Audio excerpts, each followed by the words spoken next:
Okay, students, so we are starting with the chapter number 16. It is about audit and financial controls in the organization.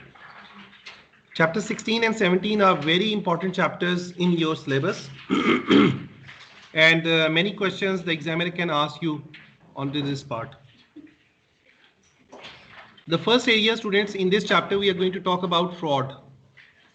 This terminology, we are quite familiar with this terminology, frauds. Like sometimes we say politicians are involved in the frauds. For example, like ministers are involved. So what is the meaning of fraud?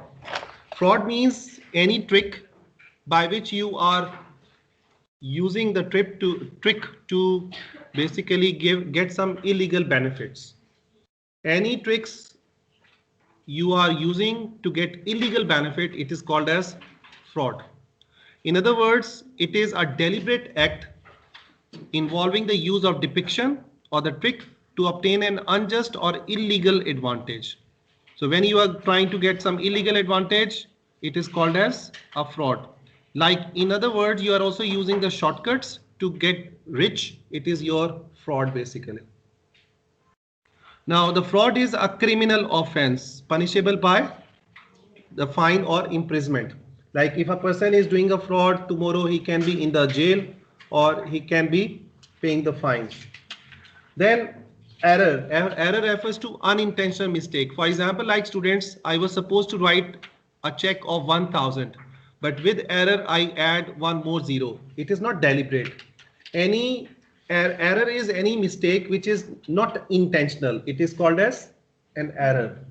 Then irregularity. Irregularity means when you don't follow any rules or standards.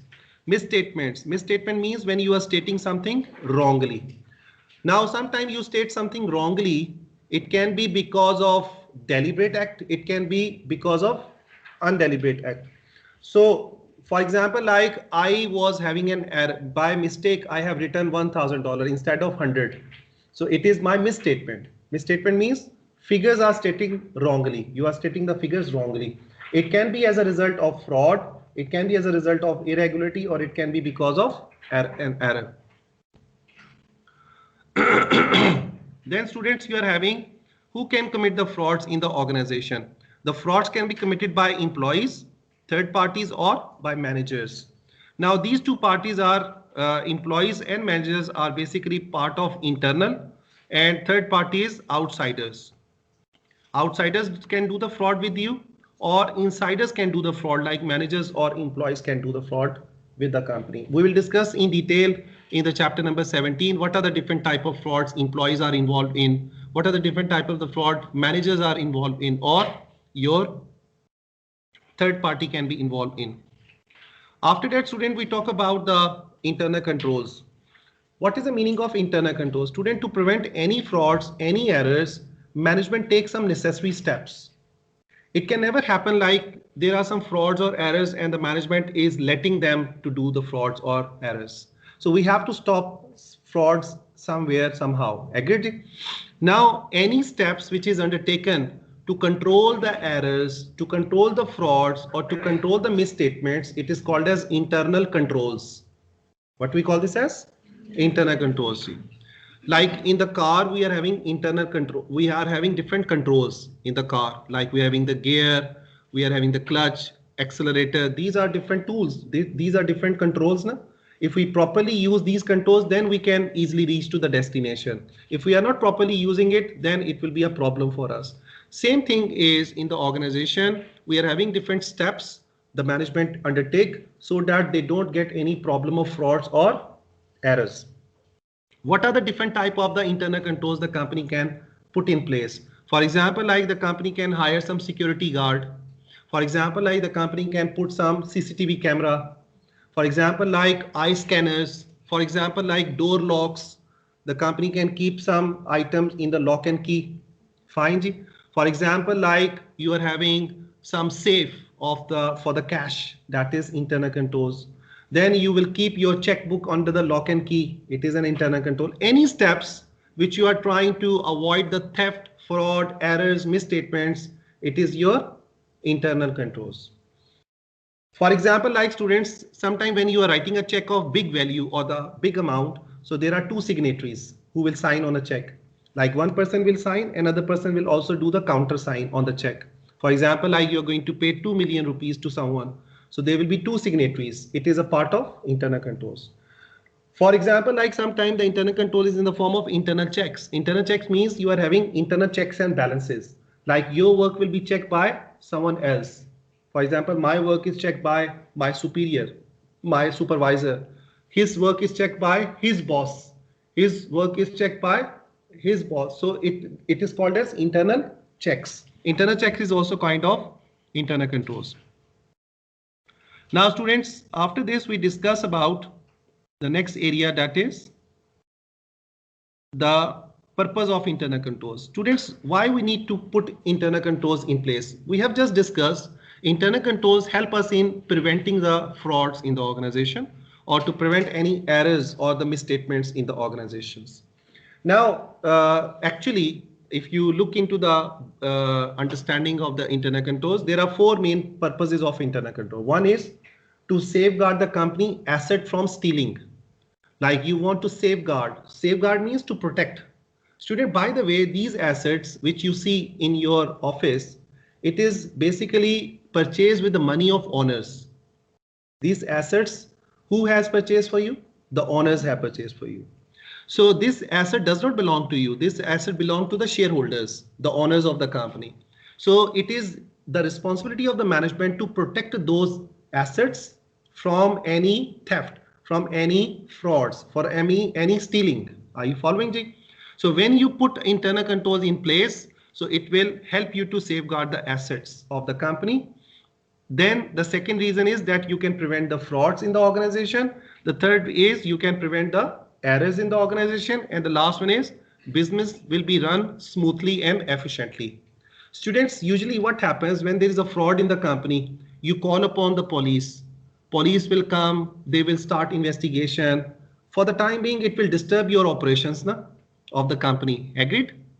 Like they will start investigation and they will be looking after why it is so. They will be asking you many odd questions. So for the time being, what will happen? Your business will be stopped.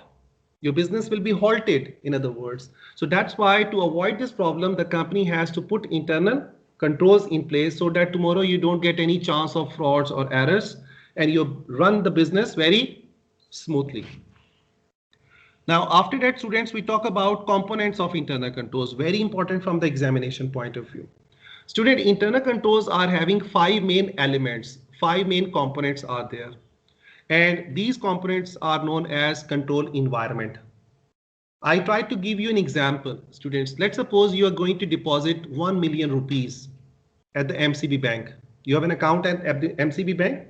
How much cash you are going to deposit there? 1 million. It's a big cash. Fine. Ji.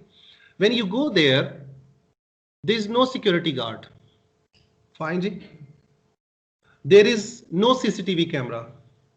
There is no check and balances. So what do you think about that bank? Would you deposit your money or you will not deposit? You will not deposit. Now, when you enter in the bank, you see everywhere CCTV camera is there, security guard is there, someone is asking you where you are going, why you are here in the bank. Okay, I'm not talking about checking your temperature or checking your mask. I'm just telling you that they are looking after you and they are monitoring you where you are going. Now, when you enter in the company and you see this kind of the environment, it is called as control environment. What we call this as? Control environment. Control environment, in other words, it is the seriousness of management towards internal controls. If you get into the bank, you see CCTV camera everywhere. So you think that management is very, like they want to avoid any frauds or theft. Agreed, Ji? They are very serious. Control environment refers to seriousness of the organization towards controlling the frauds. If you are entering at the BSP, let's suppose, and nobody asks you to sign for the attendance, nobody asks you where you are going, on which floor you want to go, or where you are going to what you want to get here, it means that you will be very relaxed and you will be having opportunity to do the fraud at the BSP. Agreed? Yes or no? But everywhere there are some check and balances. So it means that the management is very strict towards controlling. So this is called as control environment. It is the first component of internal control. The second component is entities risk assessment process. Students, entity risk assessment process is very, I try to give you a simple example. Let's suppose you are traveling on motorway and the speed limit is 80. Fine. But let's suppose your speed is right now 120. You are enjoying the music and the girlfriend is sitting next to you and you are very happy. Okay, so you are over speeding. And suddenly you see the board and over there it is written speed limit is 80. Fine. You also assume that this camera is not working, for example. Fine. But when you cross this camera and then you see the policeman holding the speed camera, so what do? You suddenly bring up to the level of 60. Following the? So what is this basically? Risk assessment. What you did? You assess the risk that if I will continue at the same speed, what will happen? I will be getting a fine. Are you getting me? This is one example of risk assessment. Companies, when they put some internal controls, they have in the mindset that if we will not put in the internal controls, so tomorrow there will be a problem of theft, there will be a problem of stealing, there will be a problem of frauds, or there will be problem of misstatements. Clear? I give you one more example of risk assessment process. Risk assessment process is, let's suppose you are going for a wedding, you are going to attend a wedding, fine, and whole family is going to attend the wedding. So when you are leaving the home, what you do? When you step out from your home, what you do?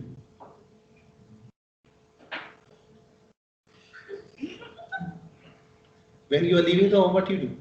Close the door. General knowledge question. Close the door. Close the door. Not only closing the door, what you do? Put a light. Ji? You lock the door, na? Yes or no?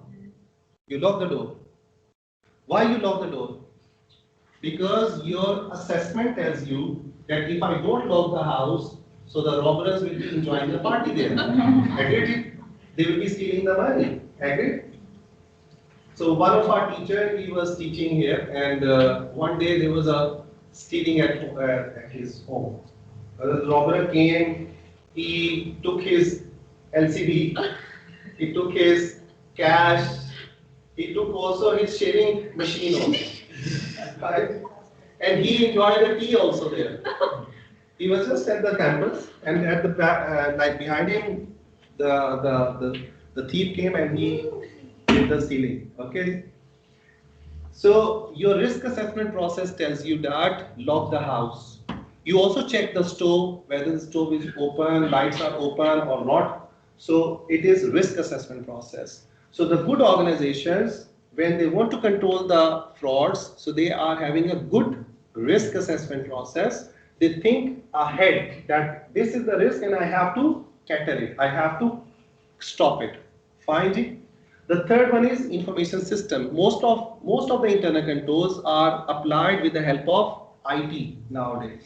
For example, like you are having CCTV cameras. CCTV cameras are now, now you can put some CCTV camera and you are traveling and on your mobile you can also monitor what is going on. Finally, these are connected with the help of IT. It is IT, information systems control. Information system controls are also like your password logins. In organization, when you work on the computer system, every system has separate login and passwords. Control activities, these are the internal control itself, and we call this as ACCA maps. We will discuss in detail later on what are the types of internal controls we are having. Control activities are called as types of internal controls. And the last one is monitoring of internal controls.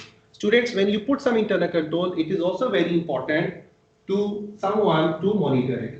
Like I am having a CCTV camera, I put CCTV camera everywhere, but there is no one to look after that CCTV camera. There is no one sitting and watching you. It means that what will happen? People know that the CCTV camera is there, but it is not working.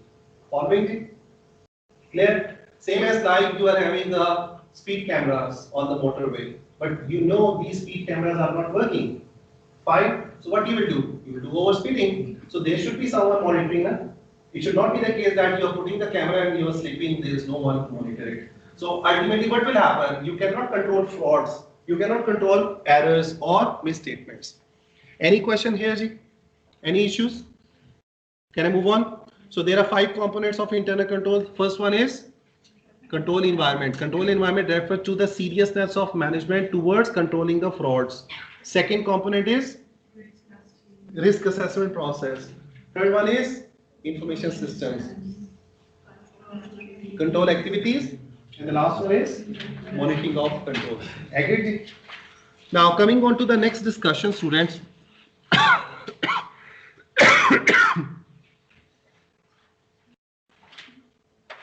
Now we are going to talk about categories of internal controls. These chapters are very important chapters, and these are the basis for paper F8 that you will learn in level 2 of ACCA.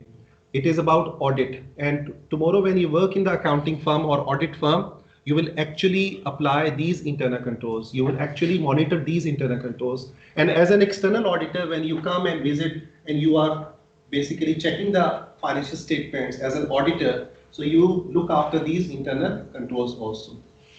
Now students, we are going to talk about the activities, or we are going to talk about the types of internal controls. What are the different types of internal controls? We can write these types of internal controls with the mnemonics of ACCA MAPS. What is the first A refers to? Authorization. Students, if authorization means if you want to, it is a type of internal controls, by the way. For example, like if I want to control any fraud or errors, so I must put some signatory power. Like, for example, you come to me and you say, sir, please refund my fees. I'm not happy with your classes. Fine. I say, okay, you are not happy with my classes, but I'm not authorized to refund you. I'm not authorized to refund means I have no power to give you a refund. So authorization, when the people higher level have higher management has authority, they can cancel your application or they can approve your application. So authorization also help us in controlling the frauds or errors basically. For example, like you are an accounting clerk, you are only authorized to write a check, but you are not authorized to sign on a check. Signature, someone else will do. Your boss will do the signatures. Then his boss will also do a further signature. So that is called as authorization. Authorization help us in controlling the fraud. Second type of the internal control is comparisons. Students, sometimes to detect the frauds or to avoid the frauds, what you do, you compare one thing with another thing. For example, like I give you a test and 2 students, I give you the test and I go out of the class. Now 2 students, they do the cheating. Fine, and both of them pass. Whole class fail, 2 students pass because they were doing the cheating and helping each other. Now I want to find out whether they have done a cheating or not. What I will do? I will compare the scripts. Clear?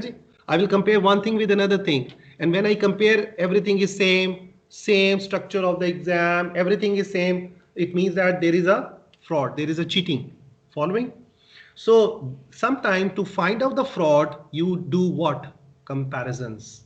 For example, like students, you are recording the sales. Every year you are showing high sales, high sales, high sales. And suddenly you show the lower sales.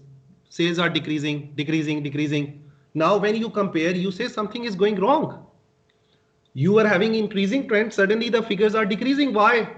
There's a fraud. It can happen. Now, the next type of the control is computer controls.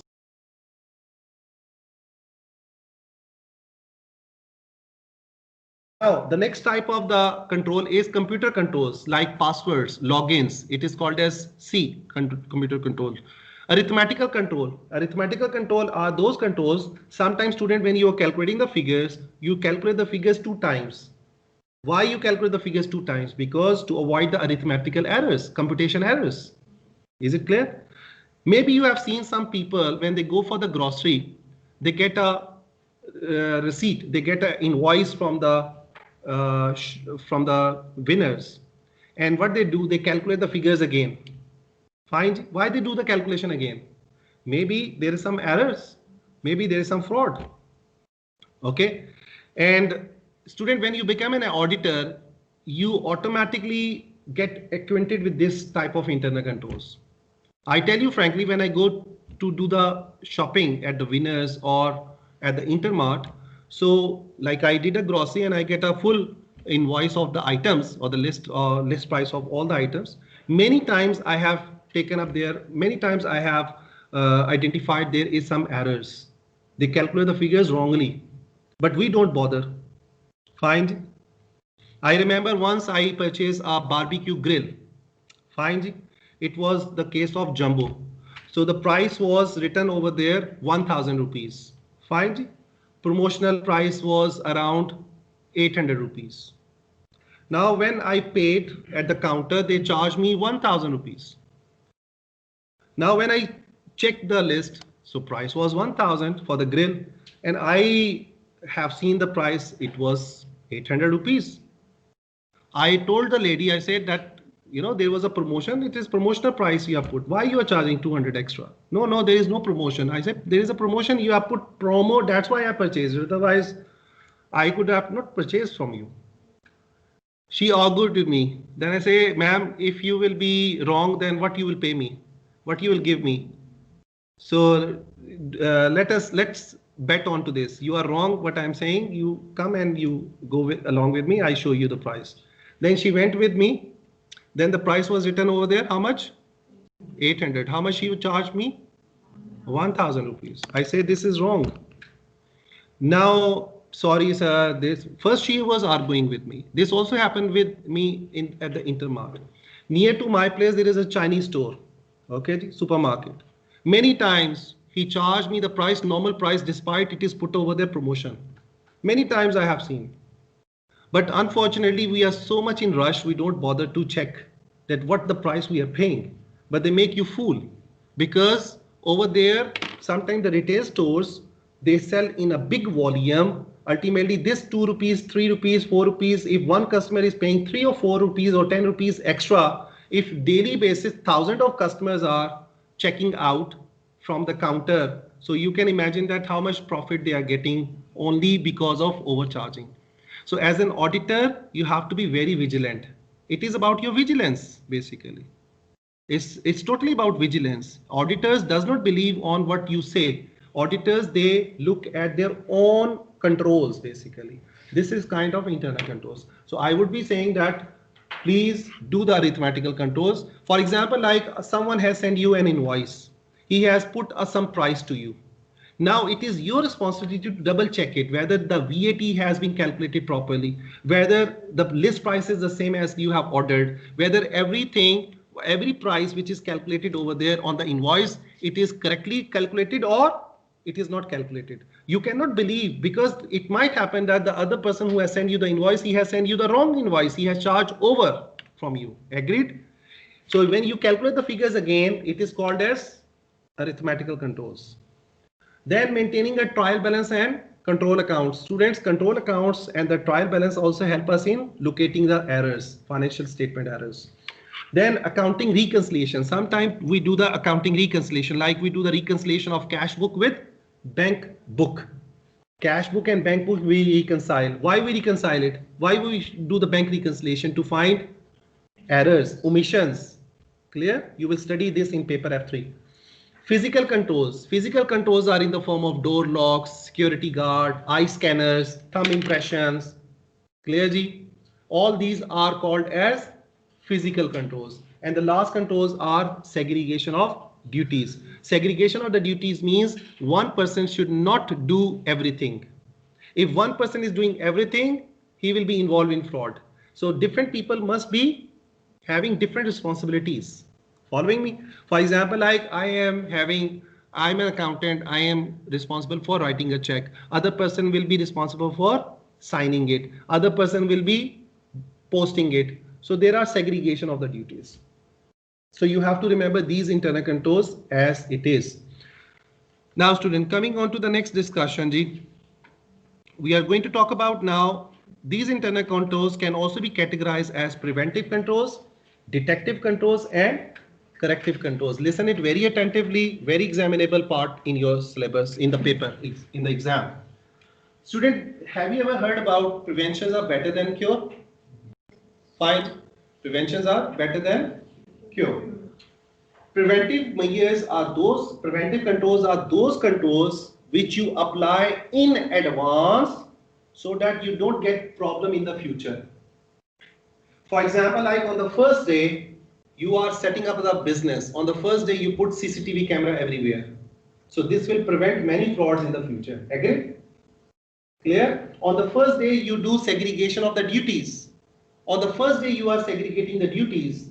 This person is authorized for this person is authorized for this person is authorized for this. So these help us in preventive the problems in the future. So there are some controls like segregation of the duties, CCTV camera, physical controls. It helps us in preventing the frauds for the future. It is called as preventive controls. So these ACCA maps, mnemonics I was telling you, we can categorize some of the internal controls as preventive. Some of the controls are detective. Now student, detective controls. Detective controls are applied to detect who has committed the fraud. Preventive controls are applied to prevent any fraud in the future. Now when the fraud has actually taken place and you are now detecting who has committed it, who has undertaken this fraud, it is called as detective fraud. Remember my example, I was saying that I went outside and students were doing cheating. They have already committed the fraud. Now I am doing comparison. Comparison is a kind of detective control. Clear? Detective controls are also like I can watch the recordings on my CCTV camera. I can detect who has committed the fraud. Agreed ji? Clear? Detective frauds are also reconciliations. Okay ji? That can be a detective control. Corrective controls. Now, student, this is the third step. Now you have already detected who has committed the fraud. Now you are taking some corrective actions for the future. After finding out who has done the fraud, what you are doing? What you are doing now? Taking some control action for the future, corrective actions for the future. For example, like in the house there is a robbery. Fine ji. And the police has already detected who has committed the robbery. Fine. Now you decide that I will change the locks of the house. That is what corrective measures. You have taken the corrective measures for the future. When you're taking the corrective measures for the future, corrective actions, corrective controls are there. Fine. Now, for example, you do the segregation of the duties. Now, for example, like you change the cameras. For example, like now you are doing segregation, you are doing other controls. So anything which you are applying after detecting your frauds, then you are taking some corrective measures, corrective actions for the future. It is called as corrective controls. Any question here? Preventive, detective, corrective. PDC you can remember. Preventive, detective and corrective.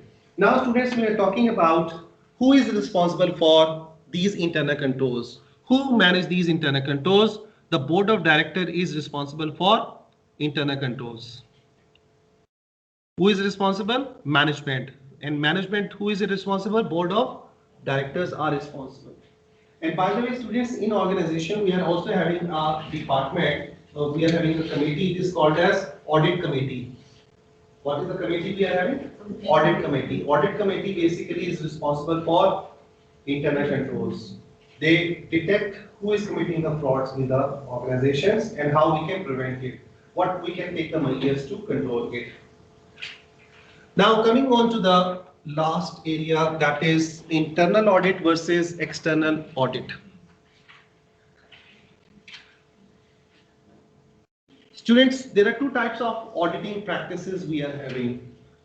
There are two types of the auditors we are having in the organization. One auditor is called as internal auditors and the other one is called as external auditors. By the way, there is also a certification for internal auditors. If you want to become internal auditors, so you have to pass some exams. Okay, it is by it is an American qualification you can pass and you can become internal auditors. But for the external auditors, you must be qualified ACCA. You can be also chartered accountants. They have the right to do external auditing. Fine. And tomorrow you can go and work for a client. You can check their financial statements and you can also check their internal controls. So we are having two types of internal auditing. One is called as internal auditing. internal auditing is basically auditing about your internal controls. You just check whether your internal controls are properly functioning, whether you are having proper check and balances in the organization, CCTV camera is working, not working, everything is properly in order, fine. So this is internal auditing. In internal auditing, any employee of the company can work, fine. And internal auditing is not basically required by law. But some companies, it is required to have internal auditing department. For example, like the banks. In the banks, you must have internal auditing department. For example, like insurance companies, any companies which deal with financial matters, they must have internal auditing department. There is no exception, particularly for example, like the banks, insurance companies, leasing companies, okay, they must have internal auditing department. Now, the other auditing is known as external auditing. External auditing means what? Students, external auditing is undertaken by external auditors. Like there are many external auditing firms we are having in Mauritius. And the number one external auditing firm in the world is PwC, PricewaterhouseCoopers, PwC. And the second one is Ernst & Young, EY we call this as. Maybe I have also sent you, some of you I have sent you the job opportunity at EY, Ernst & Young. And we are having PwC, EY, KPMG, okay, Grant Thornton. These are top 4 auditing firms in the world. And if you work with these companies, so you can work in any company in any part of the world, okay. Now, to become the external auditor, first of all, you have to get some experience there. Minimum around 3 years of experience you must have for external auditing, and they train you about it. Like PwC, if you join, they start paying you around at 12,000 to 15,000 rupees. Fine, if you join PwC after level 1. Now, when you work over there, they show you how to become external auditors. And to become external auditor complete, you must qualify ACCA.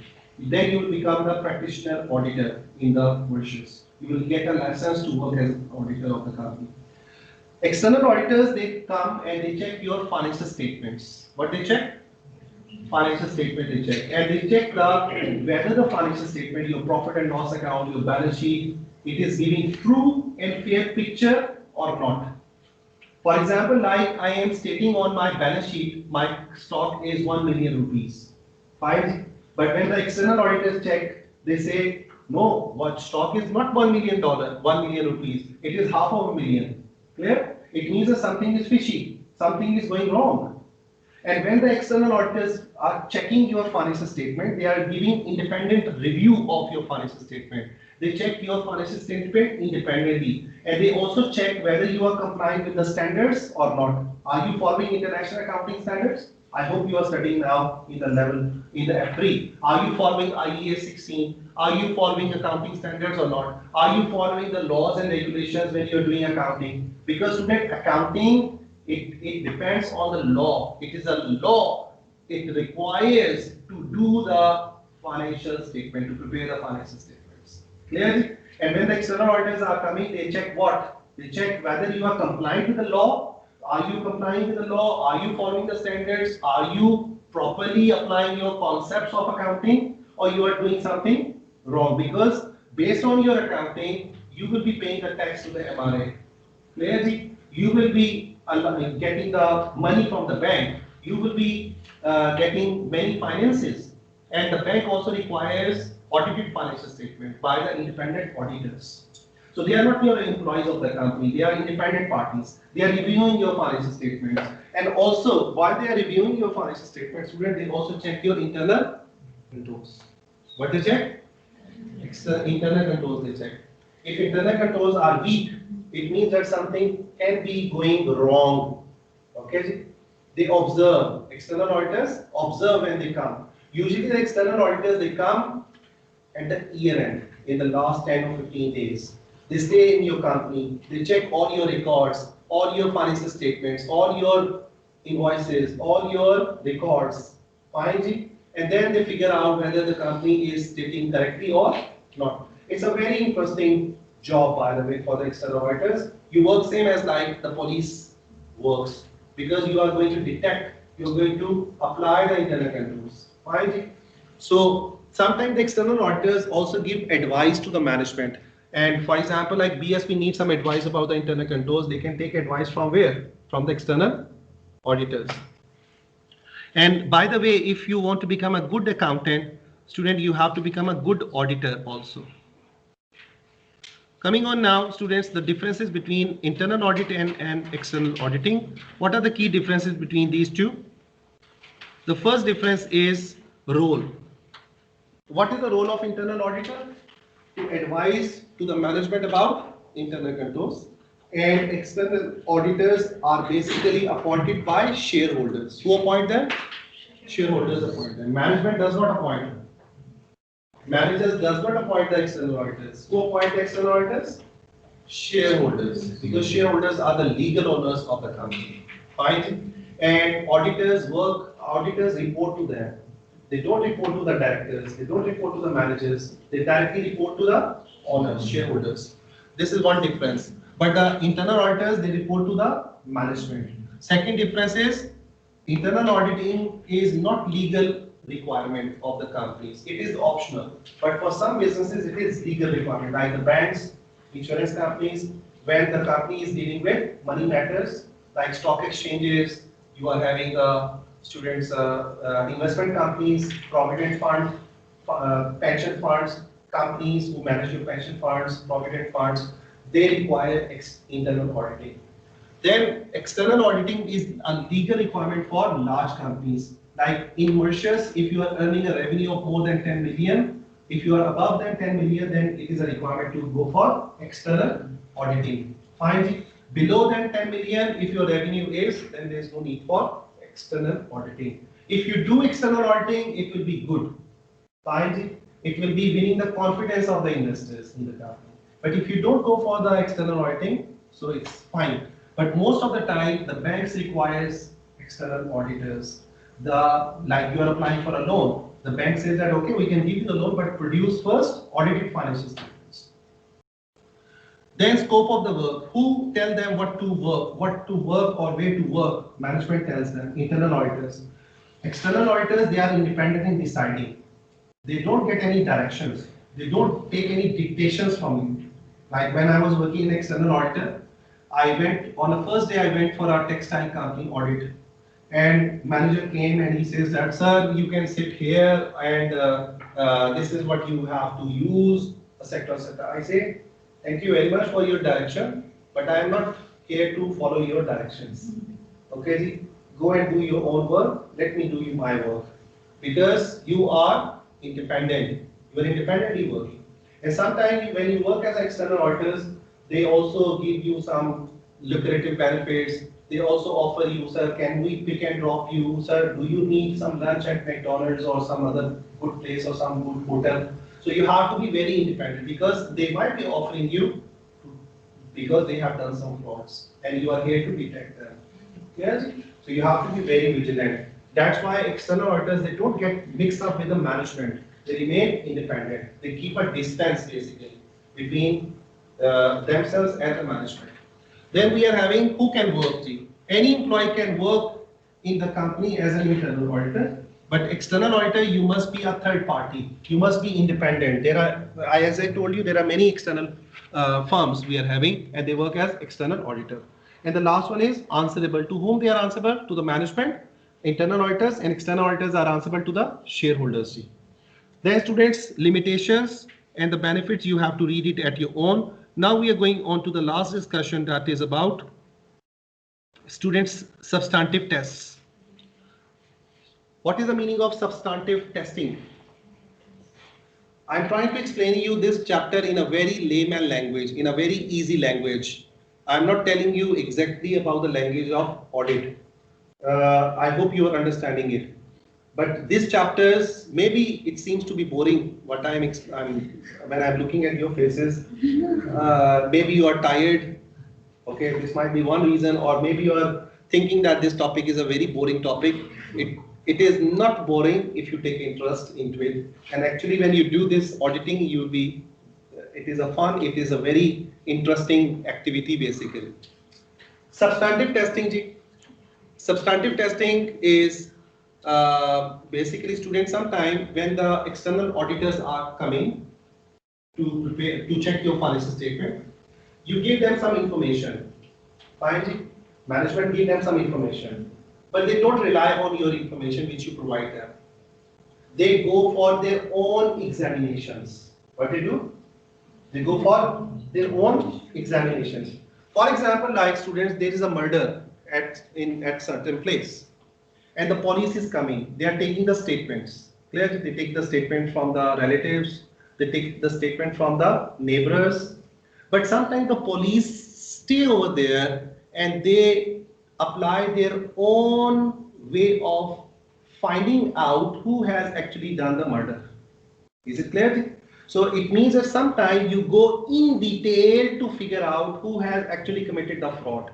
And for this you apply some controls. It is called as substantive testing.